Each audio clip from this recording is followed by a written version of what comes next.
Olá, pessoal, sejam muito bem-vindos mais uma vez, mais um vídeo com muito carinho para você na vocação jurídica.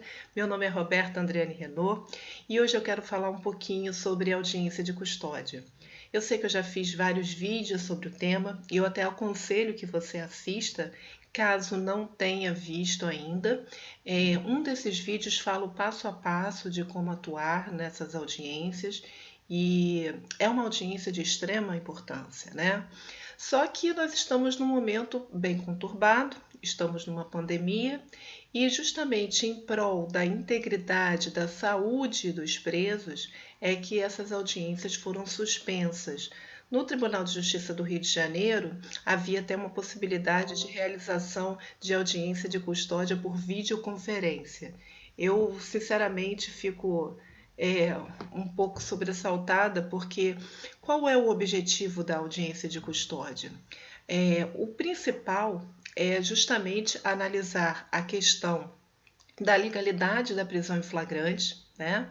Analisar também se o preso sofreu algum tipo de tortura, se foi alguma agressão física e, uma vez conhecida a legalidade da prisão em flagrante, o juiz vai avaliar se essa prisão será convertida em prisão preventiva. E a audiência de custódia ela é importante por quê? Porque justamente aproxima aquele preso do juiz, né? Ele vai conversar, ele vai entrevistar o preso, tentar entender as circunstâncias da prisão e até verificar alguma lesão que possa caracterizar a agressão física. Então, a audiência de custódia por videoconferência é simplesmente lamentável, né? Mas a audiência tem que ser, é o tipo da audiência que para mim tem que ser presencial. Lá no início, quando a gente começou a falar de audiência de custódia há um bom tempo, havia algumas pessoas, algumas autoridades que defendiam até a audiência de custódia por WhatsApp. Olha que absurdo. Mas o fato é o seguinte, pessoal, o fato é que, embora a audiência de custódia esteja suspensa, eu falei aqui até no último vídeo, nós não podemos deixar de exercer com excelência a advocacia criminal, não podemos deixar de representar os nossos clientes adequadamente. Precisamos estar atentos, precisamos nos adaptar de acordo com as mudanças, as limitações que estão surgindo. E aí, esse é o vídeo, né? Para justamente continuar te dando dicas de como fazer. Então, veja bem, o que tem acontecido aqui no Rio de Janeiro?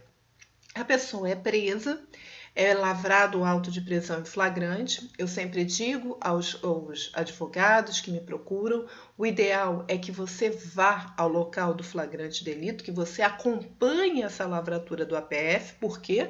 Porque o seu cliente ele vai dar a primeira versão dele dos fatos, né, durante a lavratura do APF, na delegacia. Então, o ideal é que você chegue antes para orientá-lo. E também que você faça uma análise se realmente é alguma daquelas situações de flagrante delito, se existe alguma ilegalidade no ato praticado pela autoridade policial. Então, quanto antes nós chegamos, né, para assistirmos o nosso cliente, melhor. Mas se você não conseguiu assisti-lo durante a lavratura do APF, quer porque você tenha tido um outro compromisso, ou porque o seu cliente só te procurou depois, a família geralmente, né?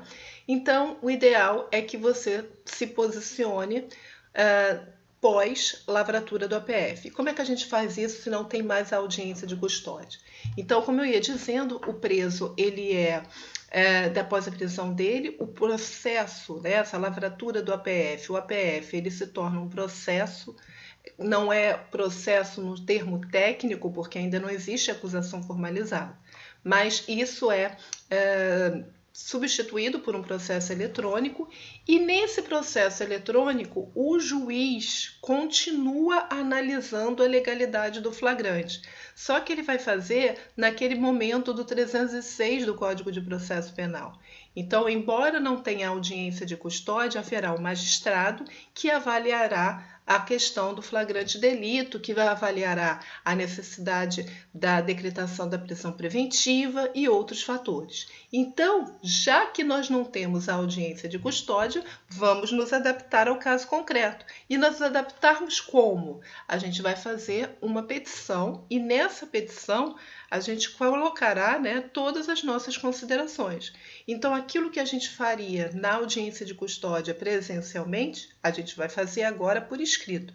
É o que eu falei, a gente se adapta às necessidades, né, ao que está acontecendo. E nessa petição eu vou avaliar justamente a legalidade da prisão em flagrante. Então é indispensável que você, antes de fazer qualquer petição, que você tenha acesso ao quê? Ao APF. O ideal também é que você converse com o seu cliente, que você entenda a versão dos fatos dele, então que você esteja no local onde ele foi preso. E também que você reúna, isso é tão importante, eu já falei várias vezes na audiência de custódia, nos vídeos anteriores, que você reúna documentos que possam mostrar quem é o seu cliente. Lembrando que aquele juiz que vai analisar a legalidade do flagrante, ele também vai decidir se é necessária a decretação da prisão preventiva. Então, ele tem que se sentir à vontade de conceder essa liberdade provisória. Como assim se sentir à vontade? Se você, imagina, você coloca como magistrado, né? Você está analisando uma situação, um flagrante delito de um roubo ou de qualquer outra conduta que seja rechaçada pela sociedade. Hoje em dia, os crimes mais graves para a sociedade, né, enfim, não se tem conseguido tanta liberdade provisória, são os crimes contra o patrimônio, são os crimes também voltados para o tráfico de drogas e também agora os de colarinho branco. Mas enfim, imagina essa situação, né? A pessoa é presa por um crime de roubo e o magistrado ele tem acesso ao auto de prisão em flagrante, onde tem várias testemunhas que presenciaram os fatos e etc. Se você não juntar uma documentação que mostre que o seu cliente ele é bem quisto na sociedade, que ele trabalha, que ele tem residência fixa, juntar declarações de testemunhas falando bem a respeito dele, por exemplo, se o seu cliente ele é pai, juntar uma certidão de nascimento das crianças, mostrando que ele é provedor, que ele é que mantém a subsistência dela. Se você não junta isso, até então o juiz vai ter a pior visão do seu cliente. Então é muito importante que esses documentos sejam juntados antes do juiz analisar se vai ou não decretar a prisão preventiva. Então, o nosso trabalho ele continua, mesmo sem audiência de custódia, só que agora, pelo menos durante a pandemia, será de forma escrita, através de uma petição. E acompanhando sempre, se possível, conversar com o magistrado é importante também. Eu já vi alguns colegas tentando despachar virtualmente com magistrados. E um deles já até conseguiu. Ele fez um pedido de revogação de prisão preventiva e conseguiu fazê-lo. Então, nós temos, eu vou repetir isso para vocês, a advocacia, ela não pode parar.